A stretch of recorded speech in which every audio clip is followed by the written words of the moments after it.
Who really controls the world's money?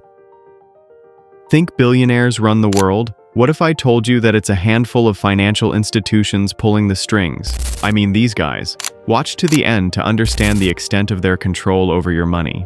Did you know that the world's top 500 asset management firms collectively oversee more than $120 trillion in investments? Let me give you 2 reasons why that's a phenomenal feat. 1. The total global broad money supply, in other words, the sum of all cash, deposits, and easily liquid assets, was $129.3 trillion in Q2 2024, meaning these firms now manage every dollar saved for a paltry $9 trillion.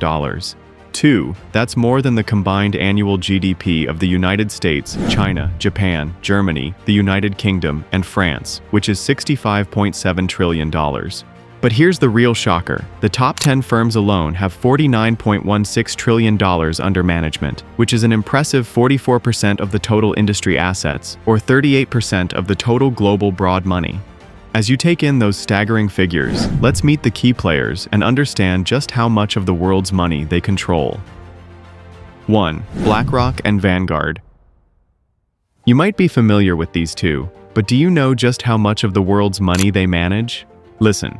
BlackRock's assets under management AUM reached a record $11.6 trillion by the end of the first quarter of 2025, marking an 11% increase year over year, even amid market volatility.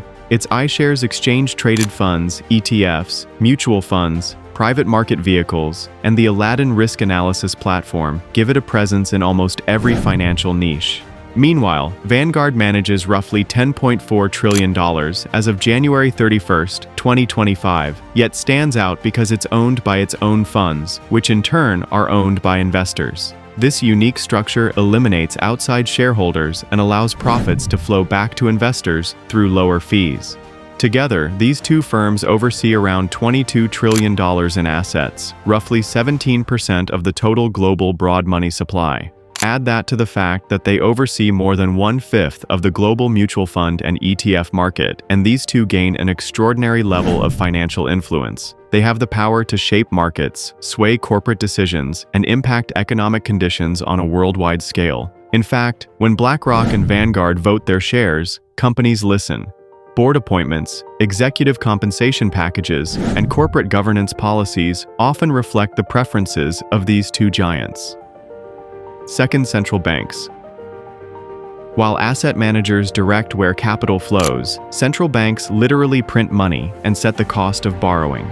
In the United States, the Federal Reserve's balance sheet stood at about $6.7 trillion in early June 2025. By adjusting the federal funds rate, the Fed influences mortgage rates, car loans, and corporate debt costs, effectively steering consumer spending and business investment. Across the Atlantic, the European Central Bank, ECB, managed a balance sheet of roughly $7.2 trillion. The ECB's policies affect more than 350 million Europeans, setting the borrowing costs for individuals and businesses in Germany, France, Italy, and beyond. In Asia, the Reserve Bank of India, RBI, held nearly $0.89 trillion in foreign exchange reserves as of March 31, 2025, giving it one of the largest war chests worldwide for defending the rupee and managing domestic liquidity. Besides interest rates, central banks set inflation targets, act as lenders of last resort during crises, and provide the regulatory framework that underpins banking stability. Their decisions ripple through every sector of the economy, touching everything from how much you pay for groceries to job creation. 3. IMF, World Bank, and BIS. Stretching beyond national borders, 3 supranational institutions exert a significant influence on the world's money. These are the International Monetary Fund, IMF, the World Bank Group, and the Bank for International Settlements, BIS. The IMF is funded by member country quotas totaling approximately $627 billion and can tap into an additional $1 trillion through its new arrangements to borrow. It provides emergency financing, economic surveillance, and technical assistance to more than 190 countries, often prescribing policy conditions in exchange for loans. The World Bank Group raises around $50 to $60 billion each year at 8AA credit ratings to finance development projects. Its work spans rural electrification in sub-Saharan Africa to urban transit systems in East Asia. Essentially, by tying loans to governance and environmental standards, the World Bank shapes policy decisions in borrowing countries. Meanwhile, the BIS, dubbed Central Bank for Central Banks, manages about $536 billion in assets and hosts the Basel Committee on Banking Supervision, which sets global capital adequacy rules for banks. These standards determine how much capital banks must hold against risky assets, influencing lending practices worldwide. The fourth, the stock ownership web. So, you own shares of Apple or Microsoft, and that means you have a vote at annual meetings, right? Well, not quite. In reality, the largest shareholders are often the same handful of asset managers, such as BlackRock, Vanguard, State Street, and a few others. A study from Cambridge University found that these three giants are the top shareholders in 88% of S&P 500 firms and the single largest owner in at least 40% of all US-listed companies. That translates into nearly 8 million proxy votes cast each year, giving these funds real sway over corporate decisions. This overlapping ownership web allows asset managers to coordinate, or sometimes unintentionally align, their votes on critical issues like board appointments, executive compensation, climate-related disclosures, and social responsibility policies. In effect, they can steer corporate priorities at a level individual investor cannot match. 5. ETFs and passive investing.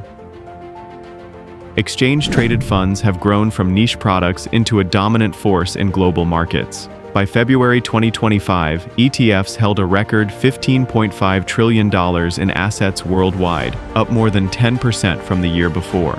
These passive vehicles track broad indices, meaning that when someone invests in an S&P 500 ETF, their money automatically flows into the 500 largest US companies, handing more voting shares of Apple, Microsoft, and Amazon to the mega managers behind those ETFs. Even actively managed ETFs, which accounted for roughly 9% of total ETF assets, or about $1.26 trillion, often rely on the same infrastructure and platforms as their passive counterparts. And as passive investing grows, so does the concentration of ownership in the hands of a few institutions, amplifying their influence over both markets and corporate governance. Control versus influence. So, who really holds the cards? Well, at the highest level, central banks and the IMF possess control in the literal sense. Remember, they can create money, set credit conditions, and determine economic policy levers. Asset managers and ETFs, on the other hand, exercise influence through voting rights and capital allocation decisions that shape corporate behavior. However, in practice, these forces work together. Central banks establish the macroeconomic environment, supranational bodies act as financial backstops, and mega asset managers deploy trillions into markets, guiding corporate strategy from behind the scenes. What surprised you the most? Let me know in the comments below. If you enjoy personal finance videos like this, like and subscribe to Global Money Mindset.